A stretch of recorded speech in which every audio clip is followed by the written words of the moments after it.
Welcome to the Jimbo and Jeff podcast. Never have you known such cringing terror. The Jimbo and Jeff podcast. Now, here's Jimbo and Jeff. Hello. Hello. Jimbo and Jeff.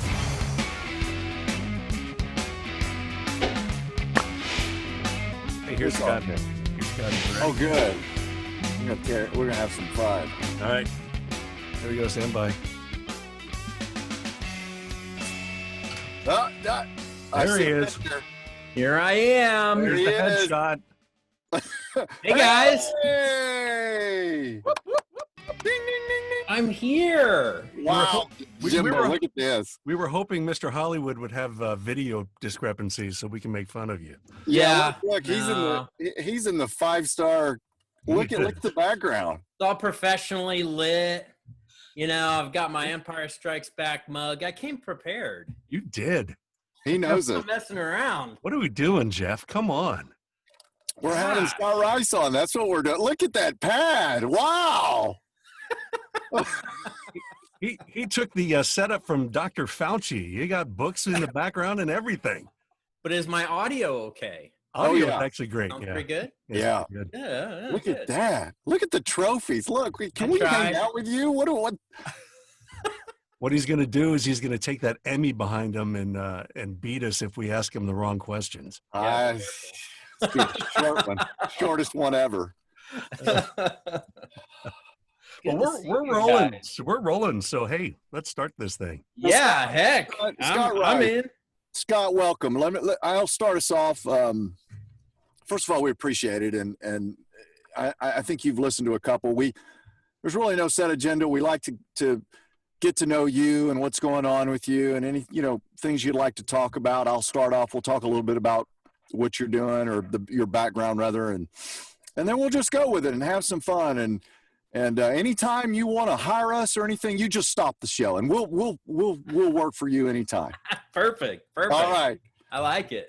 All right, so Scott Rice is an Emmy award-winning filmmaker. He's won a ton of awards, folks. Clients include Shell, Subway, Las Vegas. Have you seen his Vegas ads, Jimbo? Oh, are they good? Yeah. Oh, yeah. Funny stuff. MasterCard, Mary Maid, Sears, and my personal favorite, Time Warner Cable with Josh Payne. Hey, Scott, we had Josh on the program. Oh, you did? We did. Oh, I love Josh. It's It's like been a our minute. first I one haven't we seen him for did, a Jimbo while. and I. Yeah. We were impressed. He still had the dish he was wearing. It was great. Right. Yeah, it's been a while. Hey, do you have that? I don't have it. I don't know who has it. Probably the client somewhere. But I got a question for you, Jeff. When you Sure. work for Time Warner Cable, Yeah.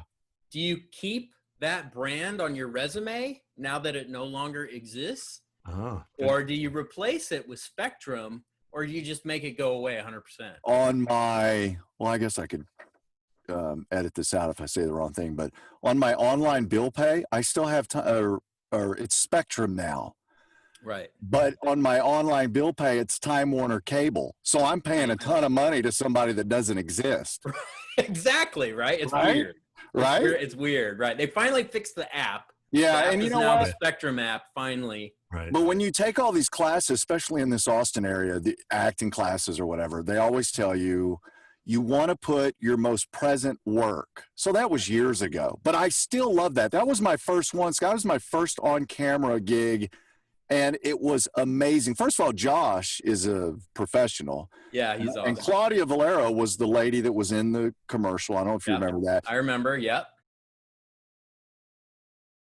They're Spectrum now. And Jimbo, we're always talking about, is cable where you should be, or should you go dish? I don't have all the stuff. I'm totally old school. So I literally still subscribe to Netflix. Like the Netflix in my mind is they send you the DVDs and the Blu-rays. Oh, yeah. I still do that because when you look at my queue on Netflix, like maybe 3% of them are actually available to stream. So I want to see all these old classic movies. It's like I got to actually get the DVD or the Blu-ray. And, the Blu-ray doesn't buffer. Right. It looks better. So I do it the old-fashioned way. I still have cable. I haven't cut the cord yet. So I'm old school. I literally did the same thing with DVDs just recently because, like you said, not everything is on streaming. And I'm like, wow. In fact, there was a really good documentary that Keanu Reeves did back in 2017, I think. And it basically is the juxtaposition about film and digital. that it's Yeah. a really, really good documentary. Interesting. And that was actually ironically on Blu-ray. So I had to get it in the mail to watch. So Scott's narrative work holds a staggering film festival record: 300 official selections, 85 awards, including 2 Student Academy Award nominations. These include Comedy Central, Showtime, Hulu, Blockbuster, PBS, et cetera, et cetera. He's also directed projects for A&E, MTV Network, Sony Pictures, and the Mental Health Channel. He studied under world-renowned film scholar David Bordwell, scripted the groundbreaking hit game, and I'd love to know all this stuff. I love video games. I mean, Scott, I'm old school. I had Intellivision. Everybody else had Atari. We had Intellivision. Yep. Soldier of Fortune. Wow. He owns 2 production companies. Known as an actor's director, Scott's area of expertise include comedy, documentary, animation. He is represented by the Brant Rose Agency in Los Angeles for film and television and Two Shot West Productions. We're lucky to have him here. And his grandfather also served in World War II, United States Marine Corps, Fred Rice. Please welcome to the Jimbo and Jeff podcast, Mr. Scott Rice. All Happy right. to be Sound here. effects. About that. Scott, what is on your mind? Welcome. Thanks for having me. This is great. I'm just happy to be here. End of the week, Friday the 13th. I'm just being nosy here. Where's the football from behind you? What is that about? Well, there are 2. Oh, So which one Look do at 'em. you speak of?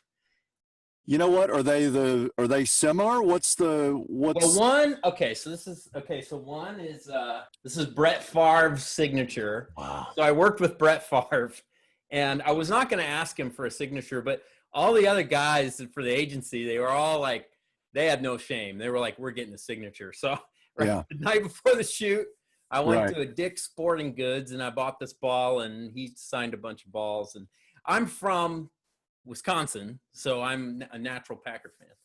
So I was very excited to do that and worked with him a couple times. So he's a cool guy. So where in Wisconsin? I'm were from you born? Madison. Okay. I'm from, you can't tell from my accent, Oh, yeah. So do you I'm say, from way up north there. so do you say pop, soda? Yeah, no, when I was grew up in Ohio, we said pop. Right. Right. And then when I went to Wisconsin, it was soda, Soda, right? and bubblers, and a pledge allegiance to the flag. Right. It was a getting used to. Like a drinking fountain was a bubbler. I didn't know what the hell was going on, but I got used to it. It's like the French, they have a different word for everything. Yeah. So then coming to Texas was a whole nother thing. So So when you talk to your friends back up north, since you've been in Texas, have you picked up any Texan twang, and they listen and are like, where the hell are you from? Not really. I think my accent kind of leveled out. So now I just sound kind of normal.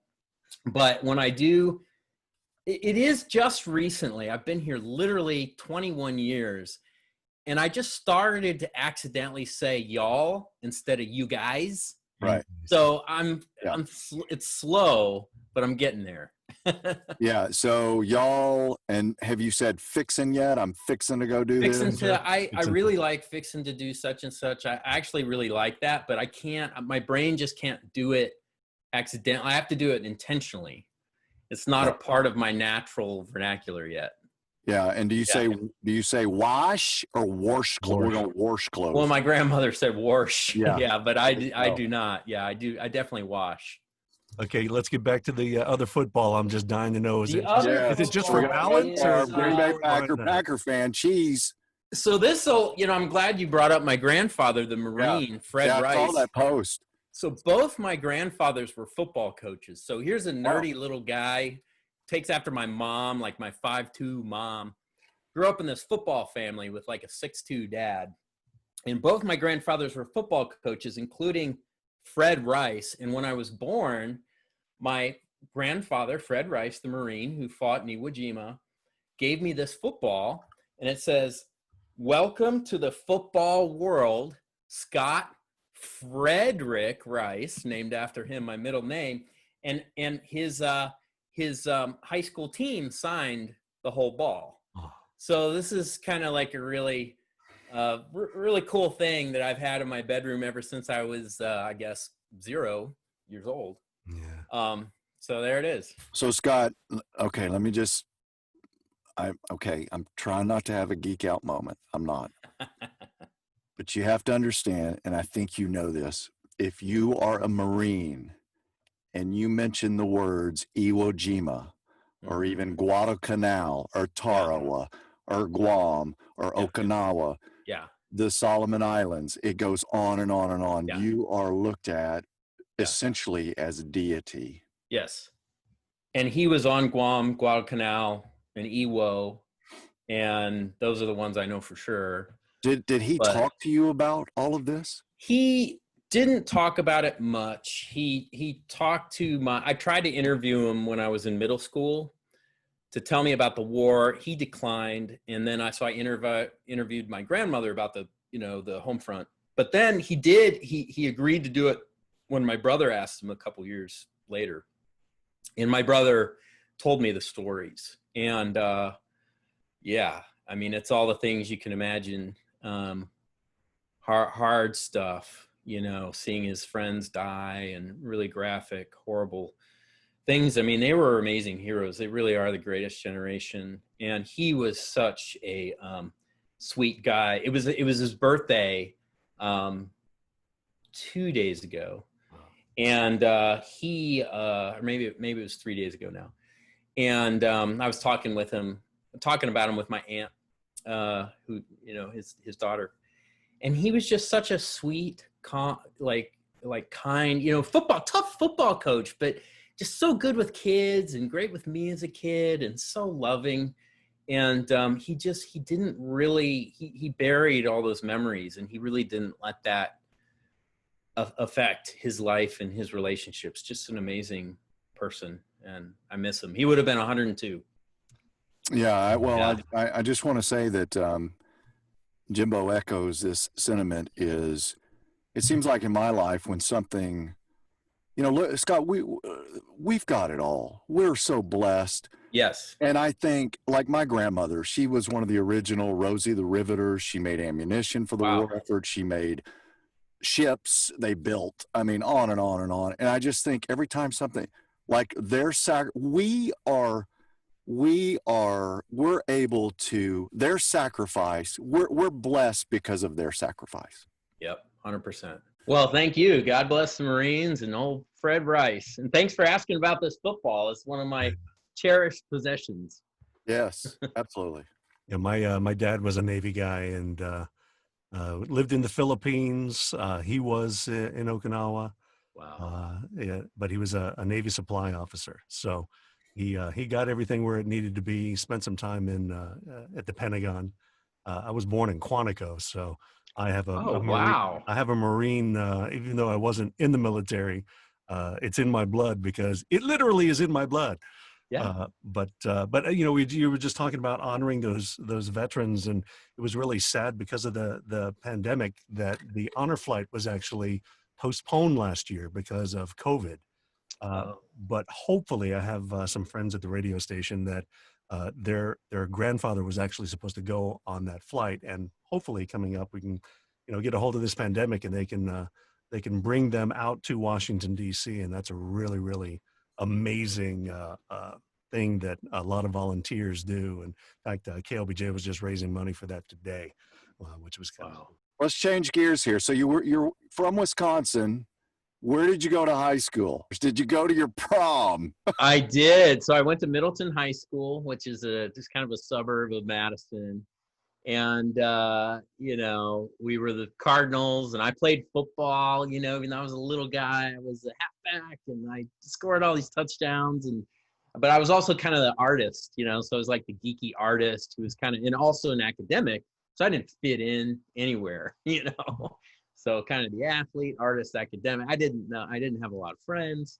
I did go to prom, and I had this really cool art teacher. He was a computer art teacher, and he was also my track coach. So I did track. I set the record in the 200-meter dash, and fast guy.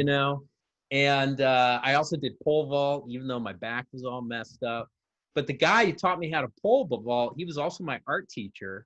And when I was done with high school, he hired me as one of the first artists for his computer game company called Raven Software. And it was later purchased by Activision. And it's this like huge company now. Like they do like Call of Duty games and stuff. Right. Yeah. So that was my first gig out of school. And I worked through college doing, digital art for games. And I became a 3D modeler. This is back in the early 90s. And did 3D animation and stuff, and I became an art director and worked on Soldier of Fortune, which was one of the precursors to Call of Duty. And we were going to do a Wolfenstein game, and that didn't work out, so we turned it into Soldier of Fortune based on the magazine, for those of you who know. Right. Yeah. And so that was kind of how my career started. Like, kind of started in high school, getting to know this guy Brian Raffel, who's still a VP for Activision, just the nicest guy in the world. I'm really grateful to him for the opportunity to just kind of start working. And then that's how I paved my way through undergraduate film school, basically. So 3D modeling, this is like before Pixar, right? Yeah, I mean, I think Toy Story came out in 95, and this was like 91, 92. And it was later, actually it was more like around 94, maybe we were doing 3D models, but in the early days, we're literally just drawing pixel by pixel, right? And we would do like a sketch, because we didn't really know how to draw on the computer. So we do a sketch by hand, with pencil, and then we'd scan it, bring it into the computer and put colored dots on the sketch to draw out. And then we'd create a creature. So we'd have a creature like this. And then, of course, we had to draw this pose from 16 different angles, right? And then we do the next pose from 16 different angles.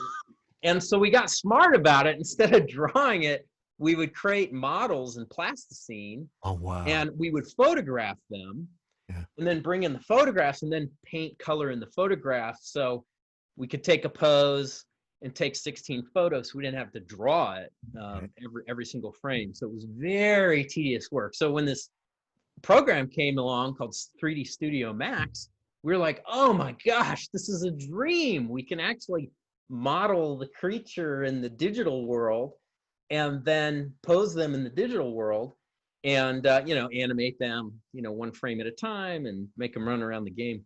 And I was kind of known as, I think they called me Mr. Death or something. I was the guy who like made the creatures blow up and splatter in a really cool, gory way. So when we had to do like a death sequence, I was the one who made all the body parts go flying around and stuff. It was fun work. And the thing was, I wasn't a big gamer. I was definitely more of a movie guy. But it's one of the most fun jobs you can have. Now, back then, computers, I mean, storage in particular, but computers, they weren't, they were just starting to get fast. But was that, what platform was that? Was that the Mac or the PC? We were on PCs, and a lot of work went into, the designers and the artists could come up with all these cool things to have happen in the game, but it would bog it down and make the engine go too slow, make it chug. We'd always say, oh, it's chugging too much. So I'd work, being a really nerdy guy myself, I would buddy up with the programmers and say, hey, how can we make this work? We really want this. We really want to blow the arm off at the shoulder and the elbow. How can we make that work? So we worked real hard to make the game not chug, but still be really entertaining and crazy to watch. What you want to do is you want to open a can of soda. Oh, yeah, Oh, the other thing real quick, back in, I think it was around 97, when motion capture, mocap, was new, I flew out, and I'm a young guy. I'm 25 years old or whatever it was.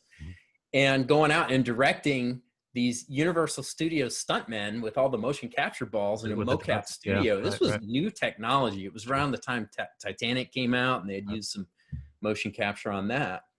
So in the game, I got to direct all the motion capture. So all the moves and the shooting and the rolls and the stunts were all like actual, stuntman doing all the action. So it really had kind of a very real vibe. This was around the time that James Bond game was really, GoldenEye was really popular. So it was fun. Yeah, it was great. So let's back up just briefly, Scott. So when you were younger, you mentioned your brother. Did you guys make movies? Like what was the Yeah. how did we get on that path? Well, when I was a real young kid, I saw, Star Wars and Close Encounters and was Yes. amazed. But then this movie came along, E.T. in 1982, and I was 9 years old when I saw it. It was like a religious experience. You're right. It just moved me so much. It like made my heart just explode. Yeah. And I just decided when I was 9, I want to make movies. I want to be like Steven Spielberg. And I didn't know anything about movies. I lived in Columbus, Ohio at the time. My dad was a rocket scientist, just the exact opposite of an artist, and did a lot of contracting with NASA and stuff. And I told my parents I want to make movies, and they kind of laughed. And I was kind of depressed because I didn't know how to get there. But my dad bought a camcorder at one point, and I got my hands on that camcorder eventually. And my brother, Matt, and I started making action movies with this camcorder. And you couldn't edit. It was all edited in camera. You had to push the button, wait 2 seconds, and then run, because like it took a couple seconds for the VHS tape to start to move. And we would edit them all. We made the series called Mad Matt. My brother's name was Matt. And, and we had all these movie references in our movies to Jaws and Indiana Jones and all the movies, E.T., all the movies we loved. And we made these movies over, really like years until up into our late teens. And we just grew up in these movies. And that's how I really cut my teeth on filmmaking. I would watch all these behind the scenes documentaries, like from Star Wars to Jedi, the making of a saga, that would be on PBS. And I would learn about special effects and trick photography. And I'd get all the books, I'd have all these making of books behind me. And I learned how to storyboard. So I would storyboard my own movies. And I just started making movies with my brother. And that's kind of how it all got going. Well, it sounds like we're all related here, because the first time I saw Luke Skywalker in that lightsaber, how did you say it? I was like, are you kidding me? This is, it was like an epiphany. Right. Like, wow, like that's it. That's it. That's what I wanted to be. Yes. It tapped into something almost in our unconscious mind. It really, and Star Wars is very spiritual too. It's very aspirational. We all want to, we all feel like the farm boy from nowhere who's got nothing going for him. And we want to blow up the Death Star and, be successful and overcome our fears and our self-doubt. And I think that's just such a universal thing. And then of course, all the special effects were so beautifully done and exciting and overwhelming at the time. And I just remember getting all the Star Wars figures and toys and the land speeder and, on the driveways. And I would go out in the snow and play with my Tauntaun, really in the snow. I'm like, no, we're on Hoth. We are in the snow, real snow here in Columbus, Ohio, and then the toys kind of would start getting like breaking because of the cold. Right. Yeah. But it's like, no, real snow. We're in the real snow. And we don't know what you're talking about. We have no idea. What are you talking about? Right. Tauntaun, what's that? Did you all see recently in the news that somebody actually came up with a real lightsaber? I mean, it was like propane. It was like propane. That's dangerous. I know. That's dangerous. Propane powered, and it was like he would like cut things. Like, oh yeah, we won't let our kids have that. That is not. That's like a Kylo Ren saber. Like seriously. Totally. I need to find a picture of that. That was crazy. I can remember when sitting in the movie theater and Darth Vader's first, like, when he breathed, like, he had that, and I remember thinking, is somebody watching me? Like, I'm really scared. Like, he scared the heck out of, like, wow. Scary. Yeah. Oh, I have a question for you guys. Yeah. So in Empire Strikes Back, we all went to see it in 1980. We're kids. And, we get the whole moment, no, I am your father. Mm-hmm. Yes. I did not believe that Darth Vader, I thought he was lying for 3 years until Return of the Jedi came out. I really was like, no, it can't be true. It just can't be true. I did not believe it. And George, as you probably know, George Lucas talked to child psychologists and said, no, you have to have a scene where someone that we trust, like Yoda, confirms your father he is. He really is your father. It was absolutely true. I did not believe it. So my question for you guys is, did you believe it? Do you remember? Honestly, I think I had the same response as Luke. Whatever it was. Yeah. Scott, for me, it was, I guess I was so enthralled with the, one time I described it as sensory overload. I'm so caught up in the special effects, the sounds. I think Dolby might have been, just surrounded by that. Yeah. Right. I should have been listening more, but I was just caught up in that moment. Yeah. So, I guess I went with it. Oh, what? When you watch YouTube videos and kids are going, what? I love those. Yeah. Their eyes just go wide like saucers. It's amazing. Yeah. When I have kids someday, I'm totally doing that. I'm sitting them down, gonna watch Star Wars. I'm really jealous of you guys having kids and families. Well, he's the professional. We don't have kids. Oh, you don't have kids. Okay. Well, but Scott, I'll call you when I've got a hormonal teenager right now who got braces, and that you thought Darth Vader was scary. We'll send her right over. Yeah. Right. Okay. Maybe kids not so great. Speaking of kids, let's go back to childhood. What were some, outside of the movie camera, what were some of the toys that you had growing up? Well, I had a ton of Star Wars. Really, honestly, Star Wars toys were the most important ones. I had a ton of stuffed animals that I told my dad not to throw away. I left as an adult. I literally I had my earliest dolly named Sissy. Wow. That I think my grandfather didn't like that I was carrying a dolly around, so he called me a sissy. I thought that was a name, so I named the dolly Sissy. Yeah. And I was like, well, this is the oldest toy thing I have. Don't throw it away. And my dad passed away, and I'm going through all my boxes in the basement a couple of years ago, and it's just gone. He just taught. I think my dad was like, no, you don't get to have your dolly from when you're a kid. Yeah, you sissy, it's out. It's like Scott, somewhere along the line, he just. I'm with you, and my mother will probably listen to this, but one day I said, Mom, do you still have my Nolan Ryan rookie card? Oh, no, I threw all that out. It's Nolan Ryan rookie card. That's, you know what, man? That's so tragic. Yeah. It's really tragic. Yeah, she threw all my baseball, football, those cards away. Did you have an Evel Knievel? Do you remember the Evel Knievel? Yeah, I did. Yeah. I think that was standard issue if you were when we were growing up. Was it the one that you had the thing that you pulled out of it and it made the Yeah. That little thing that you pulled out had teeth, and boy, it had teeth, and it was such a satisfying feeling. Yes, it was. Pull on that, it's like revving it up. But it's like starting to. When you got into a fight, though, you wanted that because that was like a weapon. Yeah, right. Yeah, there was never any disclaimers or anything. Be careful or anything. It was baptism by fire, literally. You got these toys. I never read the instructions. I ripped that thing open. Mine had I had the motorcycle, the Evel Knievel motorcycle, and he had a platform. It was a circular thing, and you just wound that thing up. Yes, absolutely. And you go real fast. Yeah. And, the commercials, he would be flying over dirt hills and all this stuff. Yeah. What? Mine would go a half a foot and fall over. That was mine. Really? Yes. I could never get mine to go right. But you wind it up and then you push the button and then it releases and goes. I just remember he's on his motorcycle. He's in that little platform thing, and you're going, and he's starting to shake. Yeah. And then when he reaches a certain point, he then just would start going. It would just start going. But mine would go and fall over. That sucks. And of course, exactly. And I had a brother too, Scott. So I know all about.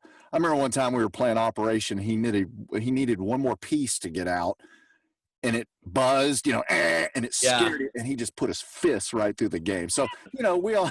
I hated that game. It was so stressful. I think I just had natural anxiety as a kid, and I didn't know what to. But that game was very anxiety-inducing. That buzzer was like. Well, it actually was, because it was very stressful. Yeah. because if Stressful. you barely touched it, it would like it would Yeah. wake you up. And Yeah. Jimbo says it best. That's why we can't have anything nice now. That's right. Exactly. Because we Well, destroyed our it's toys. because of people like me that would like hook it up to 110 voltage instead of the low voltage. And if you really screwed up, man, you were across the room. Yeah, exactly. Did you guys have a Godzilla? You mean Stretch Armstrong? Well, We had Stretch Armstrong Stretch Armstrong. was yeah. great. I had a Yeah. Godzilla. For some reason, his fist shot out, which made no sense because Godzilla's fist never came off Yeah. and shot out. Wow, But I don't- the toy I did. didn't have one. Did you have one, Jimbo? No, I didn't. We had No. the Rock'em Sock'em Robots though. Oh, that's a great game. Right. Yes. Yes. Right. And you know what I hated about Rock'em Sock'em Robots, if you really get into it and you're playing and you're actually grabbing, you're supposed to be doing your thumbs, Yeah. and it would punch. Right. But if right. you started shaking that thing really hard, the head would pop up. Yeah. And I'd, wham! I Yeah. got really good because the way to win is you barely have to touch That's right. the chin of your opponent. You didn't really have to. It was more about aim than just Yeah. going too crazy. So Yeah, you were yeah. more controlled. Right. And I'm still like, I did it recently. Somebody had one and I kept winning. It was one of those giant ones. Oh, I think wow. it was at what's that place you go with all the games? Anyway, kids. Oh yeah, it's on the corner over there at 180. Yeah, you know what I mean. But they have a giant one. Oh, Oh, I forgot. But the Oh, yeah. physics of it is Dave and exactly like the Buster's. little one. Dave and Buster's, Buster's, yeah. yeah. The physics of it is just like the little one, so I kept winning. It felt so Hey, good. Jimbo, Scott read the instructions. Well, I don't think we read we don't the need to read instructions. it. Yeah. Well, it was just trial and error. It was years of learning. What was the other stupid one? The football one where they just vibrated and kind of bounced all over. Did you all have that one? Yes, it was a felt football. Yeah. It was a little tiny little felt football you shoved in the guy's arm, Right. and you Turn this thing on. and turned it would go- on, and they would just. Yeah. Oh, Did you have I that, don't Scott? think I had that. I don't That's think I had that. Or air Yeah. hockey. We did have air hockey. That We was had air That's a hockey. great. Loved That's still air to my day. Yeah. To this day, one of my favorite. And you know games. the people who didn't know how to play the game when they would put their hand over the edge of the table and you just aim for it and just smash their fingers. Yeah. We did that with pools, with pool balls. My Yeah. brother and I invented Right. it. We call it smash them, fingers them. And we'd smash each other. The goal, we had a pool table, and the goal was to smash each other's fingers. These are the things we did as a kid. Of course. Right. And that's one We step had away- rock wars. We would throw rocks at each other. Like, what Yeah. the heck? Well, No, Scott, I remember lighting a bottle rocket holding and it. watch the fuse go almost right to, and then it would take. Like, what was wrong with? Yeah, like right when it's about to go, you just Right. kind of, and Right. then you Yeah, and try then to go- aim it at your friend.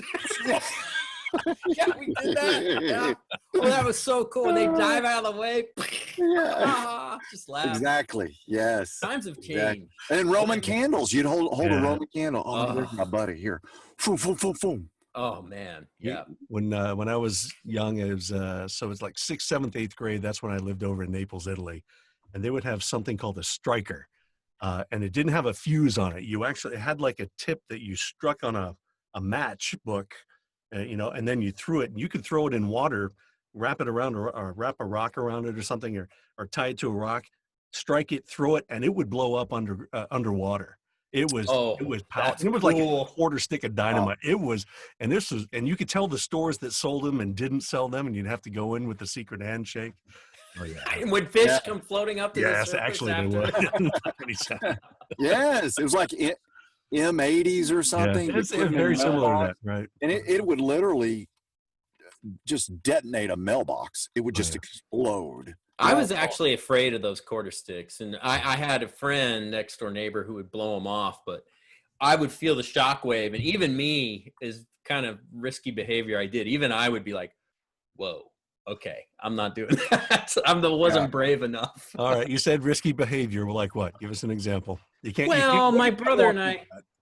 Well, it was all like, my brother and I would do stunts. Like we would do stunt workshops, and I'd have him jump off a barn, or Yeah. he would learn. We would practice. We watched all these stunt shows because we wanted to be stuntmen when we grew up. I wanted to be Vic Armstrong. I have a book up there, his biography, but he's the guy who played Superman and James Bond and Indiana Jones. So he's like the most famous stuntman ever.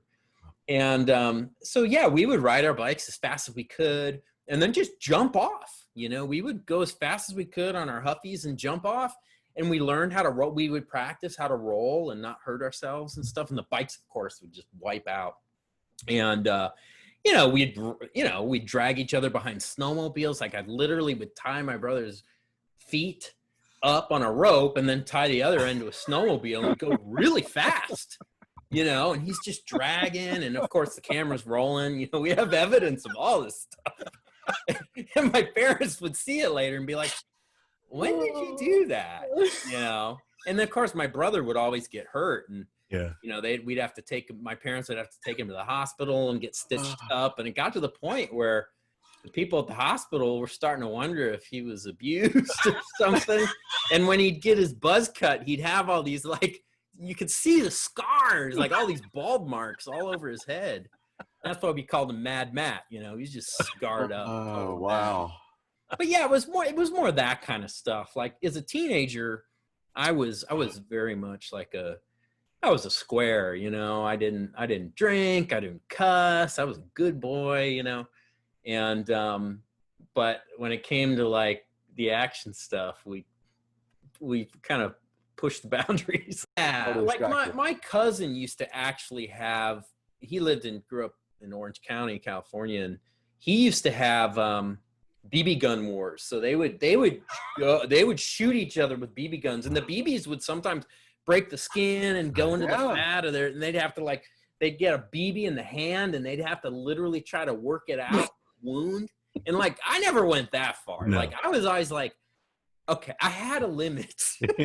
Yeah. My dad as a child, shot somebody's eye out with a BB gun. So we never had one in the house. Never. Wow. We were never permitted. And we grew up a military family, no guns in the house because of that. All these many years later, after my mom passed away, and he's sitting on his back porch looking at his birds, Dad has a BB gun taking out the squirrels that were eating all that. And I saw that. I'm like, no, hang on.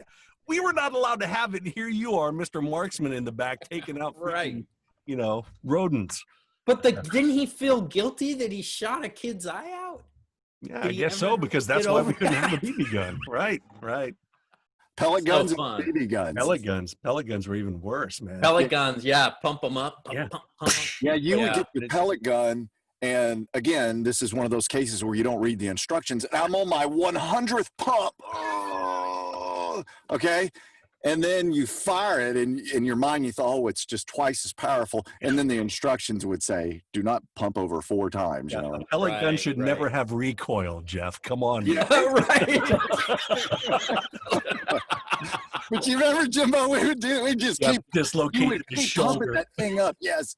There was. Well, I used to do that, and I'd be like, it wasn't as awesome as I thought. It still just kind of barely broke the paper or whatever the target. You know what that was, Scott? We broke a pellet gun open one time, and there's a rubber seal in there. That's what that is. It's just pushing pressure against that seal. Oh, interesting.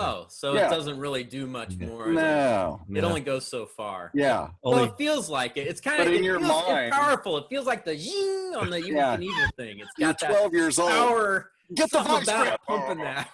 All it's doing is giving you carpal tunnel syndrome, for God's sakes, as a kid. All right, let's fast forward. What was your first car, and was it a standard or an automatic? It was an automatic. It was a 1972 Pontiac Catalina green. Oh, I love it. 4-door? It was a boat. Yeah. No, it was a 2-door, but the door was like of course. this. Yeah, bat wings. And you could barely keep. I actually got pulled over one time. The first time I ever got pulled over by a cop driving up to our cottage in northern Wisconsin in that giant beast with my girlfriend. I was so nervous. So he asked me, "Hey, can I see your license?" And I accidentally gave him a credit card, and I was acting very suspicious. And then I took my foot off the brake, and the car started going forward. I forgot to put it in park. He probably thought I was drunk. Right. But I was so scared. And he's like, well, the reason I pulled you over is because you went over the white line. And I'm like, well, and I kind of got defensive. I'm like, well, look at this thing I'm driving. Like, it's like an inch on either side. Like I can barely keep it in the lane. This thing is so wide. Like my girlfriend's literally sitting way over there in the passenger seat. And he let me off. But that was it. 1972. Did that have did that have bucket seats or was it one big bench seat? It was one giant bench. Yeah. Green, ugly green. Right. And the license plate was one of those vanity plates that said ink pen, because I was an artist and I drew in ink. It wasn't very sexy. Ink pen. I don't know why I wasn't very creative back then. You had a girlfriend. That's cool. She was in your phone. Well, at least I had a Way ahead of girlfriend. us. That was cool. Yeah. Now, it was up north. Did you have air conditioning in that or no? Well, back in the day, there was none. When Yeah. I was a kid, and there was no phone either. So there was no phone, there was no AC, Nope. and there was no heat. We had one of those Franklin fire burning stoves. Uh-huh. So if you went up in the winter, you winterized it every time you left. Right. You come back, you'd put a log in the fire, Yeah. and it was a full on. There was no phone up there forever. Hmm. So if there was an emergency, I guess you drive to the 25 miles to the Wow. nearest real town. Right. It was great. And we didn't have internet up there forever, even recently. So it was kind of like if I went up to the cottage to, have vacation and I had to take a call or work, do any kind of work, I had to drive around the lake and try to steal internet from one of the other cottages that had it. 14 dial-up modem. Yeah, right. Oh, yeah. Yeah. But we had fun up there when we were kids. We made movies up there. That was kind of like my childhood on this little lake up in northern Wisconsin, Bolio Lake. Beautiful. All right. What else, Jeff? You were gonna Well, say- so let's what brought you to Austin? Explain that one there. So we It were was out of high school. What happened to that girlfriend? that particular girlfriend was a college girlfriend, and she left me for somebody else, but she married him, so that felt kind of cool. Are you So friends I now? was second best. Yeah, they're still married. Okay. Um, okay. But no, I went to college. So I graduated from high school. I really wanted to go to a smaller school. So I went to Lawrence University in Appleton, Wisconsin. Well, I ran out of money. It was so expensive. It was a private liberal arts college. And I really got a good education there. I learned how to write much better there. But I had to transfer to the state school. So University of Wisconsin-Madison. And the good thing about that is they had a film program. So I did film there. I studied under David Bordwell, who's a big known film theorist, analyst, great guy. And then I worked in games for a number of years to earn enough money to go to graduate film school. Because again, I live in Wisconsin. I have no connections to the film business. In those days, you shot on film. We didn't have digital cameras. So in order to make movies, I felt like I had to go to film school and have access to the equipment. So that's so in 1999, I moved to Austin to go to a film school at UT. And I thought that would, after I graduated from UT, I would go out to LA and, but I really fell in love with Austin. And, I'm a Midwestern guy. LA, I love visiting LA, but it's not so much my speed. I think Austin's more my speed. And so I stayed. And film school, graduate film school, MFA degree, terminal degree. It's the highest you get in production. You can go higher if you study film, but if you just make film, you only go so high. And and then I taught there and then kind of started building my directing career here in Austin. Super. And then so what was your first, after you got out of film school, after you got out of UT, what was your first gig? What's the one thing you did first?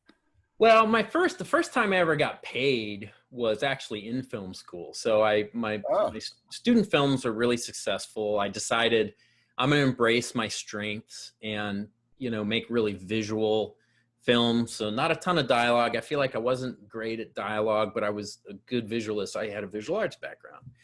So those films were really successful. They were very, very short. They played the festival circuit. And I sold a film to Atom Films, and it went on to play on Showtime and all this stuff. So it was so that was kind of like my first check. And then before I graduated from film school, I decided, I had a buddy out in LA who wanted to start a commercial production company. And he said, hey, how about we get together and make some spec commercials and try to get into commercial work. So I wrote like 99 spec commercials.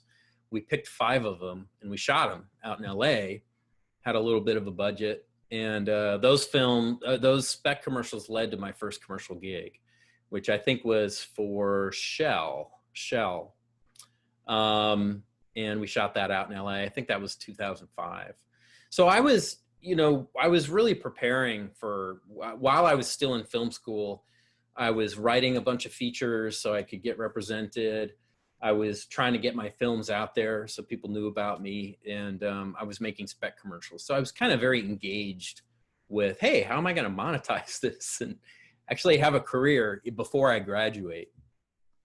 Well, those spec commercials, did you just do them and pitch the clients, or how did that work? Yeah, the way spec commercials work is they're really fake commercials. You don't talk to the client. You don't, and I think I did, my sort of 2 cents about how you should come up with spec commercials is just come up with a cool idea or a concept or a visual that's interesting. So I would do something like, oh, it'd be funny if we're in an office, but everyone's naked, but they're not acting like they're naked. So I'm like, okay, well, what's the concept? What could that be a commercial for? And I was like, well, maybe it's like monster.com. It's like a job hunting website, or how to do interview advice kind of stuff. So there's a guy shows up for a job interview. He's really nervous. And a guy tells him, hey, just imagine everybody naked. So he goes in for the job interview and everybody's naked. And you used to have that crazy visual. So that was the thought process on how to come up with specs. But yeah, you don't ever, we did another one where kids are using like, dog training techniques to train their parents to stop smoking. And I'm like, oh, it's a Nicorette commercial. There's an easy way. There's a hard way and there's an easy way. Just get Nicorette, but we never talked to Nicorette or anything. I made 5 commercials that look like real commercials. And then you start, you get rep by a commercial production company and they start sending them to ad agencies. And the ad agency creative director has to look at your commercials and kind of be fooled into thinking you've actually made real commercials. Right. That's really how spec commercials work. Yeah, and then you get hired. Then I got hired on the Shell commercial and I'm like, ooh, yikes, I've never done a real commercial. Show up and there's all these people and the generators there making all this noise and you're like, oh shit, this is terrifying. And there's a big food truck and you're just like, I'm not ready. And you just gotta pretend you're all confident. Yeah, fake it till you make it. Yeah, but it worked out. And then I did another Shell commercial and it just kind of went from there. Yeah. What's been your favorite project up to this point? It's the one that just tickles your fancy. Well, as far as commercials go, I did a commercial that, and I can send this to you, has spider monsters, like big CGI creatures. Cause I come from animation and special effects. So I do a lot of special effects stuff. So it was really fun to just create this post-apocalyptic world where these spider monsters have kind of invaded the whole place. So I love commercials because it's like making a little mini movie. So you have this huge budget, like, oh, it's $100 million movie, but we just did 30 seconds of it. So we could afford it, kind of deal. Right. So that's why I love commercials. And then in terms of movies, I guess, I guess I'd say like my movie, I did a movie about my brother and my other siblings. It was very much about the films we made as kids. So this was a movie I did in grad school. It was nominated for the Student Oscar. And it's just called The Adventures of Mad Matt. And it's the movie that's most kind of the closest to my heart. And, it's a movie about my family. And I think that's the one that tickles me the most and gives me the warm fuzzies. There's something, a lot of people thought, well, why are you going, you're in film school. You paid all this money to have access to this film equipment, but you're going back to these VHS tapes from when you were a kid and you're digitizing them and move on. But I had lost my sister. My youngest sister had passed away right before I went to film school. And I really needed to process that loss. So I kind of needed to make a film about my family and my sister and our relationships just to kind of be able to move forward. So that was kind of my therapy, that film. So that's one of my favorite movies I've made. So what's in store for Scott Rice? What's the future look like? What are you looking to do, and what would you like to do? And anything you want to add there? Well, I mean, we all want to make our movies. When I was 9 and after I saw E.T., I said, I want to make movies. I didn't say I want to grow up to be a commercial director. So as much as I love commercials and as much as I learn from doing the next commercial and figuring out how to throw somebody through a window, do a stunt or some kind of visual effect, we all want to make our own movies. So I guess my biggest goal is to just create enough bandwidth for myself to finish some of the films I've been developing, finish a couple rewrites that I got to do, and just try to get some movies off the ground. That's very much a full-time job, just being in development and trying to raise the money to make a movie. So it's tough. I teach this McConaughey class at UT, and I'm constantly doing commercials, and I've got all these like little side projects. So I just need, I think that my goal is still to make movies. I do a lot of documentary work too, but I'd love to just make a narrative feature. So that's kind of the main goal. I'm a child of the 80s. I love commercial movies. I love sci-fi movies. So I've got a few projects that kind of fall into that category. What you need to do is you need to make a horror movie where lots of CGI, but Sissy comes back. Your dolly. I gotta bring Sissy back. Bring Sissy back. Come on. I know. I still have dreams about finding Sissy in the basement. Like, That's oh, the movie Dad, title. dude! Like, I find Sissy. There you go. Finding Sissy. That's Versus the Freddy Krueger. Yeah, versus Chucky's bride. Sissy versus Chucky. That's great. There you go. I think we'll expect that royalty check. Yeah, right. So Scott, just briefly, tell us a little bit about what it feels like, the satisfaction you get when you see your students there at UT as they grow and they learn, and they set off on their own course within the film, radio, television world. Yeah. That sort of thing. It's really fulfilling to teach. It's really something, I think I have, talking about having, something in your blood. I have fourth grade teacher in my blood, and I have football coach in my blood. And so that's whole teaching thing I love. And I feel like there's something really satisfying to kind of taking your knocks and your lumps in life and learning the hard way. And a lot of the stuff, my approach toward teaching is to teach a lot of the stuff that I just never learned in film school, that I actually learned long after in my career. And so I like to give students a heads up about, hey, get ready. Here's how it works, And so I really go out of my way to help them have one foot in the real world, in the industry, before they graduate. That's kind of the strategy for the class I'm teaching now in particular. So there's something real satisfying too. These kids, they're crazy talented. They're way talented than I was, way more talented than I was when I was their age. And they really like it when you level with them and you tell them what's coming in the very near future. And when you really treat them with respect and treat them as real filmmakers, because they are real filmmakers. One of my students said, she stood up. I have students introduce themselves on the first day, and she stood up and she said, last summer I made a feature film, and this semester I'm shooting a web series, and this summer I made a couple music videos, and then next year I'm going to make this other feature. And when I get out of school, I really want to be a producer. And I said, you already are a producer. Yeah, right. You are a producer. You're a content creator. All of you guys, you're content creators. Right. And from this moment forward, you should think of yourself as such. You're already there. You're already making stuff. You're already professionals. So, that jazzes them up to hear that. And so it feels really good to empower them and really kind of set them on this course that sets themselves up for success as much as possible. That's what I really get out of it. Do you think the technology that has changed recently within the last 10 years has kind of helped spur that content creation by this generation?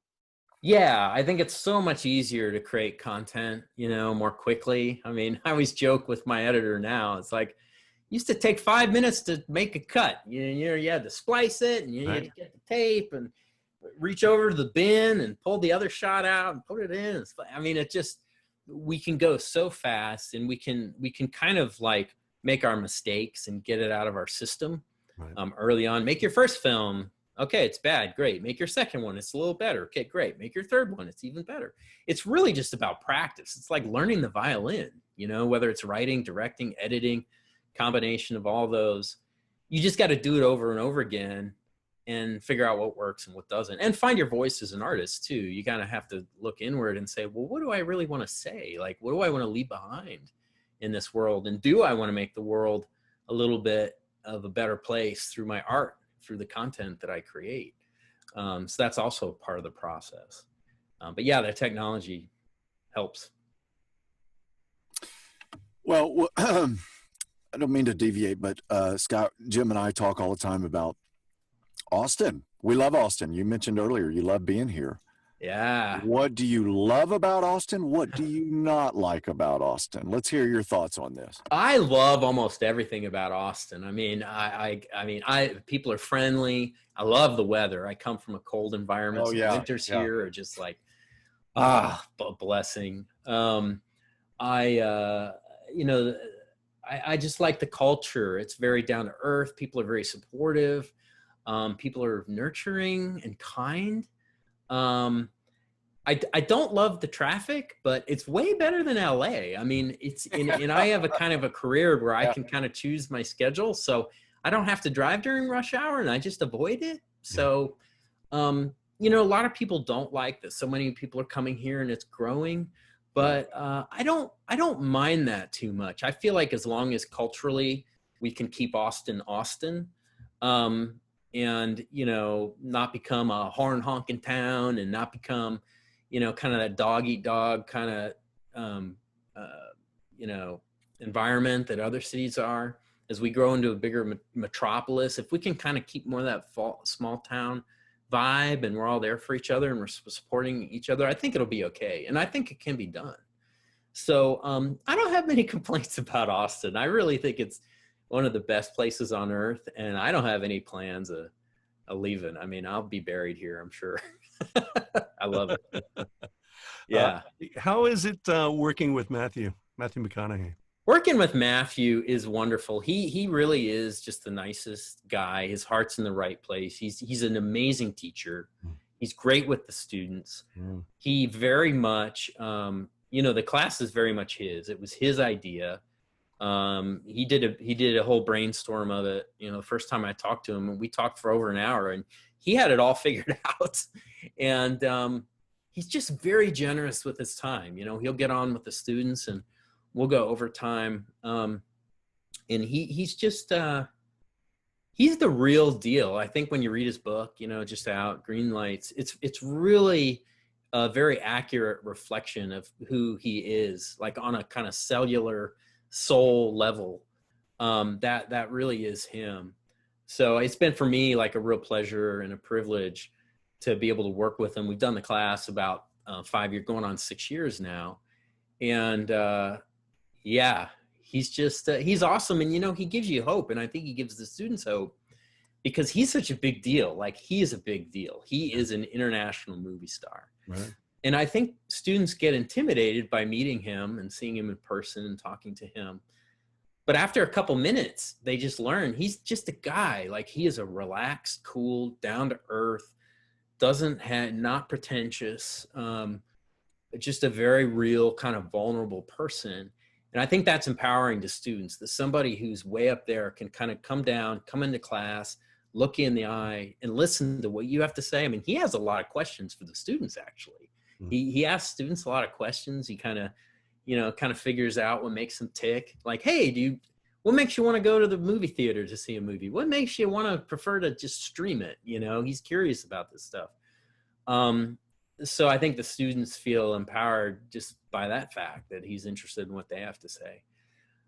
So it's been amazing. And then to look behind, I say I'm the luckiest guy because I get to take the class every semester, So I'm secretly kind of like the students. I'm like, Ooh, we're gonna study Matthew working with Guy Ritchie next semester. Amazing, let's do it. You know, Yeah. oh, we're doing Richard Linklater this semester. Oh, great, let's do it. You know, and I get to talk to these people too, and kind of peek behind the curtain of the making of these iconic films, and some films that are not even finished yet, which is amazing in and of itself. We all sign NDAs.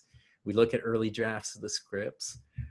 It's just so cool. And as someone who just loves the behind the scenes of making movies, I just eat it up. So I could just do it forever. I love it. How has COVID kind of put the brakes on everything? Well, it's interesting. So last semester, so the class is still going strong. Last semester, I think Matthew came in, and he actually premiered his film, The Gentleman, the Guy Ritchie movie, on campus on the first day of class. How cool is that? Wow, that's awesome. Like, that was his idea. Like, amazing. And then he did a Q&A with the students. It was awesome. But then, you know, he called in, you know, via Zoom because, yeah, we just kind of had to shut down. This semester, he's also calling in. I've done about half the classes in person. We're in this giant auditorium, all socially distanced with masks. But I did that for about half the semester, the first half, just to make that connection, just to have that live and in-person feel. And we've since gone fully virtual online. And it's been better. It's been okay because we kind of had that initial connection. Next semester, probably going to be all online. But it's, you know what, it's the class marches on. I think it's still a really good experience. I think Matthew and I have gone out of our way to make it still very much a rich experience for the students, and they seem happy and, you know, excited. I mean, it's just so excited. Even getting on a Zoom call with Matthew's pretty exciting. So it's kind of, we're not in person, but it's still pretty cool. Well, Scott, Jimbo and I echo the same sentiment. We think you're the real deal, and we appreciate you being with us today. And you know, Jimbo and I started this a while back, and our bottom line was we're going to have fun and we're going to meet people, and we really appreciate you taking your time to hang out with us. Well, thanks for having me. It's been a pleasure. It's been a lot of fun. The real important thing I took away from this was, one, Sissy the doll, and two, your take on Rock'em Sock'em Robots. It's just that you just have to just right there. That's right. Barely have to touch. This was Well, great. very cool. Hey, no, we really appreciate you taking time out of your day. We know it's, you know, kind of a crazy world, and everything that's going on. The holidays are just around the corner, so making time for our little podcast and our 7 viewers are, you know, Don't tell him that. Don't tell him, Jimbo. Don't Hey, tell this him. is what it's all about. This is the best part of my week. I mean, come on. So man. I'm grateful. Thank Oh, you. Scott, thank you. Thank you. Yeah, this was very, amazing. very kind of you you. guys are awesome. The Jimbo and Jeff Show. The Jimbo and Jeff Show.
The Jimbo and Jeff Show. The Jimbo and Jeff Show.